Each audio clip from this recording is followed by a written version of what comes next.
That's all. All right, Mr. Coleman. I'll be brief, Judge. The only the defendant is here through his own actions, and if that has a negative impact on his licensing, then it's because of his own fault. The state's recommendation is based on the defendant's criminal history and the nature of the offense, the nature of leaving this infant child in a car that reeked of marijuana. And that's really all I have. If I can just respond briefly, it seems like that obviously he's got to support the family, and that's in the child's interest that he maintain employment, that he's able to support the family. So, Do you have regular drug testing with your job? Yes, ma'am.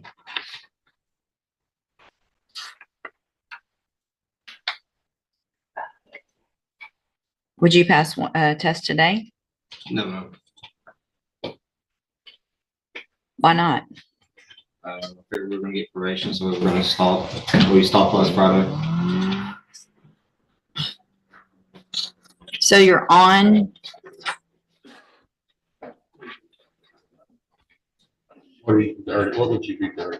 Marijuana. It's not that's it, right? It's just not that's it. You have how many prior marijuana related offenses? There was marijuana smell with the baby in the car, with you and your baby's mother.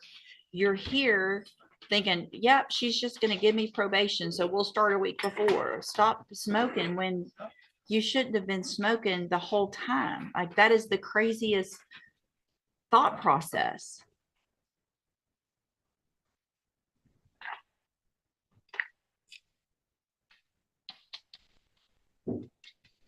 So all this talk about your job and how important it is, what if they drug test you? It must not be that important to you. It is. It's not. Clearly, it's not. Taking care of your family is clearly not a priority if you're still smoking marijuana, knowing that you could lose your job, knowing that you could go to prison. Then there's something wrong with how you're thinking. I'm not sure what I'm going to do. Have a seat in the jury box and I'll think about it. I'm going to hold the other one for a few minutes. Okay. I'll think about them and take care of it in just a minute. Because it's the same issue. He said they did quit a week ago. Miss Allen, come have a seat up here in the jury box as well. I'm going to stand back next to you. And not next to each other. Okay, so Mr. Casey, again, we've already gone over what you were here for, what you pled guilty to. You've told me, I'm not going to worry about getting a test, that you would test positive for smoking marijuana after all of the things that I've read and seen in your pre-sentence report. I am willing to follow this probation, but there are going to be some conditions that were not anticipated today. And the only, I want you to know, as I'm saying what those are, it's the only way I'm going to follow the agreement and give you probation. So here's what I'm going to do. I'm going to find that you entered your plea of guilty freely and voluntarily. I'm going to find sufficient evidence to find you guilty. I am going to give you the opportunity on a deferred probation because I want you to be able to work and provide. So I'm going to defer all proceedings and place you on probation for a period of 5 years. I'm going to order a fine in the amount of $1,000. I'm also going to order that you enter and successfully complete the ISF program, the cognitive track of ISF. That means you're going into custody today. It's a 90-day program. That is to help you make better thinking decisions. And when you are released, you are going to be required to enter and successfully complete the JCDI program for drug treatment, because obviously you need help with 2 different things in order to be successful in the future. This is what I'm doing, period. Please. Nope, there's no please. Same thing's happening to her. So y'all need to, y'all need to stop. And you need to calm down, because y'all are the ones that made the decisions that you made that make absolutely zero sense. And so the only way that I feel comfortable with you being out on probation and possibly getting your child back is that you go through and get some kind of treatment so that you make better decisions and so that you'll stop smoking marijuana a week before court. Nope, there's no raising your hand. I'm not going. Well, then you'll have to get another one when you get out. And I hate that for you. But that, listen, you stop talking or things could be even worse. Listen, I'm not doing this to you. Y'all did this to yourself. You did this to yourself. I didn't do this. So there's no, I'm sorry for doing this to you. I'm giving you what I think is your best possible situation to be able to be successful. All right. So again, your order to the ISO, and here's the thing, you've got the deferred probation. This is a program to help you do better. When you get out, you're still on a deferred probation. You don't have a felony conviction on your record. You're going to be able to be successful. And if you are, the case gets dismissed at the end and you don't have the felony conviction. If you violate any condition of probation, then you're going to be back in court and you're going to be found guilty and you'll be going to prison for up to 2 years. Do you understand? I'm handing you the trial court certification that shows this was an agreement that I followed. And so you've waived your right to appeal. You can go back with the bailiff. So you're Chelsea Allen. And Miss Allen, you were previously in court, entered a plea of guilty to the state jail felony offense of abandoning or endangering a child. I've received a copy of the pre-sentence report. Has everyone had an opportunity to review that report? Yes, Judge. I have, Are there any additions or corrections? No. So you went through an outpatient substance abuse treatment just last year, right? And you did that through Spindletop and you're still smoking marijuana a week before court. Are you smoking marijuana? Did you smoke marijuana a week ago? Yes, Yes. So based on that and based on the fact that you've had outpatient treatment and you're smoking marijuana a week before court, obviously that gives me concern, and I'm going to any other. I think the court will address this with the way you're fashioning this probation, but she did minimize and highlighted. I did too. She kind of minimized her responsibility for this officer. But she does have obviously some mental health issues that she's following through with Spindletop. And at least she's honest here. Well, and here's the thing. I mean, you can get some points for being honest, but you also have to make better decisions. And when you've already gone through treatment and you're waiting for a felony court and you're still making those bad decisions, then the only way for me to have any sense of responsibility, I think, to what I have to do and to the community and for your child and for you to be successful is to get you more intensive help than what you've already had. So I'm sorry. You're going to be homeless. Listen, I appreciate what y'all are saying, but I didn't get, I did not get you here.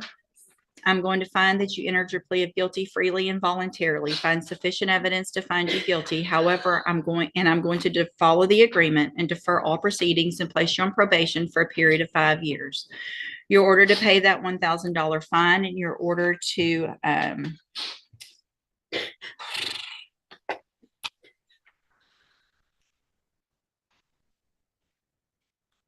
Yes, Your Honor, my thinking was that perhaps the court's concerns could be addressed in MHMO. I'm considering something a little bit different for Miss Allen. I know that probably doesn't help a lot financially, but just based on the situation before with Spindletop, just take a breath. We do have them here. I know. Take a breath.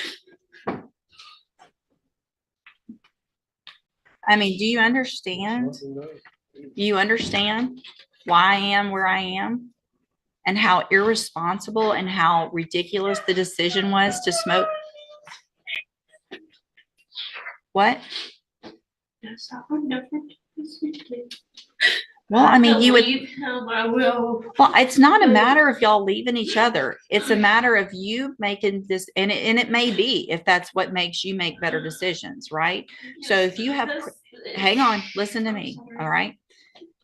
If you're feeling pressure to make decisions and to and these decisions that make no sense, then you have to do at this point what's right for you, because you, regardless of what happens to him, are looking at going to prison for making those decisions, whether you feel pressure for them, whether you make them on your own. It's time for you to take that personal responsibility and do what's best for you and your child that you don't even have right now, and that you're not going to get if you keep making these bad decisions, right? All right, so here's what I'm going to do, Chelsea. I'm going to order as a condition of your probation that you enter and successfully complete the JCDI program or the Spindletop ATAR program, the drug program through Spindletop. Whichever one probation feels is more appropriate, then that's what you're going to be ordered to do. Those are outpatient programs. That means you can be out. You can try to salvage whatever you can without his income for a few months, and you can make some decisions on what's best for you, right? And you can make those decisions without any pressure. Okay. So this is your opportunity. You're not going to get it again. Do you understand? So if you violate this probation, you're going to be back in here. I'm going to remember, because y'all been, unfortunately for certain people, I don't always remember things, and they can tell you that. When I do remember, it's usually not a good thing, right? Because I remember I either gave you some opportunity that someone said I might not should. That's going to be reminded to me when we come back. I want you to take this opportunity and do right. You're going to have to do parenting classes if you haven't already through CPS. Completed, so. Good. Completed parenting classes. Good. And mental health classes. Good. And this mental classes. Perfect. So as far as you having visitation with your child, what is the situation, and are there any court orders right now? The court order for the visitation for a child is that we are supposed to visit him every Sunday from 1 to 5. So y'all have some family court orders already? Yes. Is that through CPS and the family court, or just CPS? I believe it's through the family court. Okay. They told us when our case got closed that they were waiting for the judge to sign off on the agreement we made for visitations. Okay. And so here's the thing. I'm fine with visitation, but it's not going to be unsupervised until I make sure that you get allowed to be. Okay. I'm sorry. That's okay. That's okay. So if you get to a point in the family law matter where they start allowing unsupervised visitation, you need to talk to your probation officer about that, so that I can then modify if I feel like it's appropriate and you've done everything you're supposed to on probation, because you have to have my permission to have unsupervised visitation with the child as well. So not just them, but me too. And that's going to depend on how you're doing in JCDI or through the Spindletop mental health and substance abuse services. If you're doing everything you're supposed to, you're following all those rules, you've done everything through CPS and family court, then I want you to get your child back. I want you to have those visitations and be working towards that. It's only going to happen if I feel like you're doing everything you're supposed to. All right. So this was an agreement. I followed it. You've waived your right to appeal. I'm going to hand you the trial court certification that shows this was that agreement, and so you have waived it. Anything else, Mr. Coleman? No. Okay. So again, Ms. Allen, I want you to take advantage of this opportunity, right? You make decisions. There's going to be, I'm sure he's very upset, but you need to make decisions for yourself right now with the opportunity that you're being given. Okay. Yes. All right. Have a seat, probation. I'll talk to you when she's ready. Just the no unsupervised contact with your child or all children. I mean, one child or all children. Just put all. If we don't, it's two. Yes.